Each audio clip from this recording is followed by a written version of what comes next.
Вітаю підписники гості мого каналу.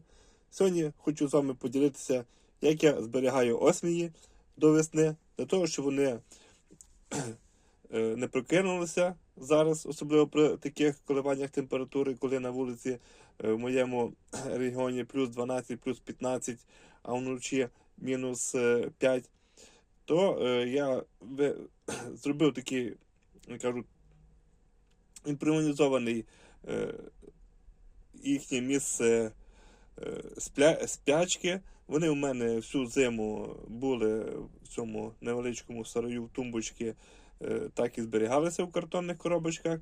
А зараз вже прийшла пора, і за того, що нестабільна температура, я вирішив ось перенести їх в таку сумку. Але це не просто сумка, це чудо-сумка, яка продовжить їхній сон до відповідного моменту. Значить, хочу вам показати, можливо, це комусь буде в нагоді.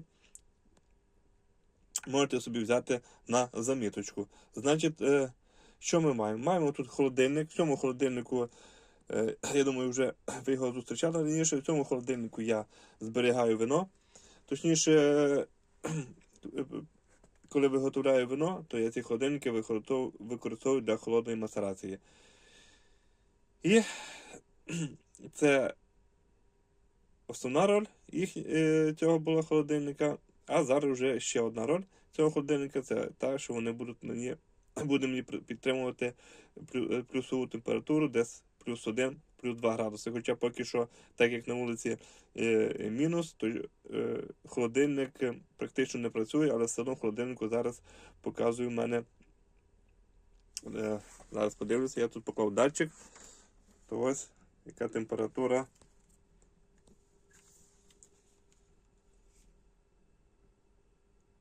-0,4 на вулиці, і так як я вже відкрив холодильник, вам показував, то було майже -2. Тому це. Тому, не знаю, подивіться, можливо, через те, що холодильник ще холодний, бо він тут в цьому сараю цілу зиму стоїть, можливо, набрався холоду, і плюс він, холодильник сам час від часу сам все одно включається, то можливо, по цій причині ще, як то кажуть, тут і зберігається трохи мінусова температура. Ну, буду спостерігати. Це не критичний мінус. Так, як зараз на вулиці ще мінус 6, мінус 5, то тут, я думаю, ще буде все нормально. І буду спостерігати. Надіюся, що це в мене холодильник зараз виставлений на самий мінімум, але все одно, бачите, чомусь є мінус. Ну, це старенький холодильник, можливо, є якісь нюанси в ньому, але він робочий. Мені для цієї холодної мацерації вистачало. Подивимося, як воно буде у мене для цих бджілок. Значить,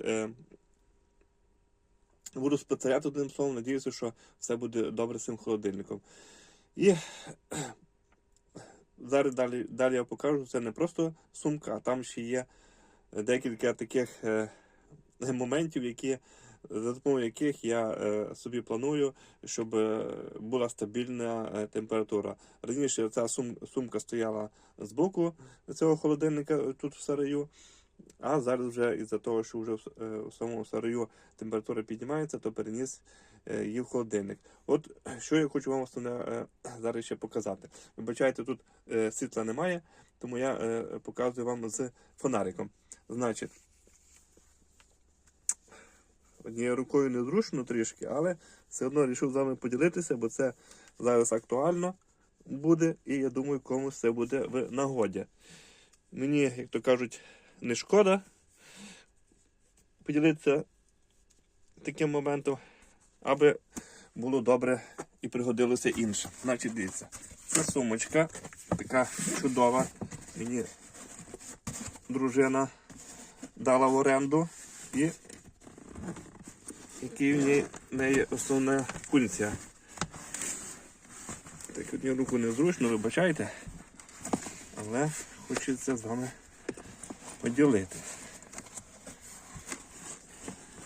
Сумочка не нова, вже побачила життя, тому не все так легко відкривається. Значить, як ви розумієте, це є термосумка. А в цій термосумці ще є одна термосумка. ще одна термосумка. А в цій термосумці ми маємо, як ви вже розуміли, отакі охолоджувачі. Всередині заливається вода і клеїться в морозилку, і літом деякий час ще можна тримати у холоді там пиво, морозиво або ще якісь вкусняшки. Ну і так як вони в мене цілу зиму, ця сумка стояла в гаражі, то, звісно, ці холдери замерзли. Ну, зараз вже трошки вже попустило, там не дуже мінус. Але за допомогою цих холдерів, за допомогою цих таких, можна сказати, я зберігаю холод. Ось там є осмії, там одна коробочка, і нижче ще одна коробочка з осміями моїми вже. Я ще верхню коробочку тут осмія Волинь я дозамовляв, так як в мене невдало був виліт минулої весни, то я був ще дозамовив і поклав разом з моєю коробочкою. Там під цією коробочкою ще є одна коробочка. Це все обкладено цими такими пластинами.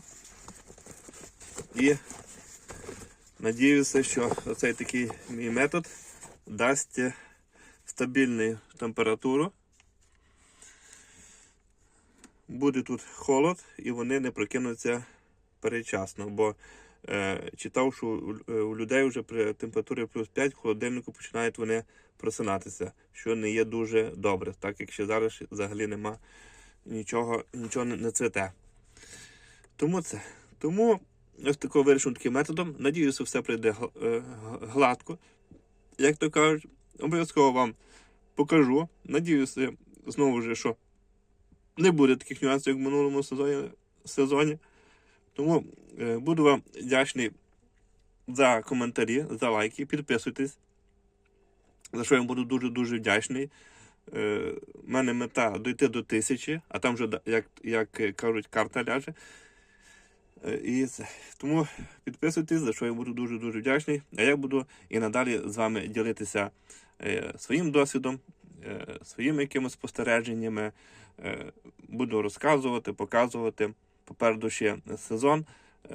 Є деякі зміни в виноградарстві, до підходу до винограду. Поміняв підхід до хімічних препаратів трішки, тому слідкуйте. Буде цікаво, по можливості буду показувати, розказувати, ділитися своїм досвідом. Ну все, зараз я це все закриваю. І так вони в мене будуть сидіти, коли вже почнеться перші признаки того, що буде квітнути абрикоси, персики, тоді я буду вже потихеньку підіймати температуру. Трішки в холодильнику, а потім, щоб не було різкого перепаду, буду їх, як кажуть, по мірі наближення до розпускання бруньок, і буде квітнути вже перські абрикоси, буду бачити, що починають десь. І за пару днів до того буду потихеньку їх акліматизовувати, як то кажуть. Все, зараз іде підготовка їхніх будиночків, ріжу очерет. Чекаю ще на один такий невеличкий сюрприз, тому слідкуйте за моїм каналом. Обов'язково приїде до мене посилочка, вам покажу. Тому до наступних відео, бережіть себе, рідних, і все буде добре.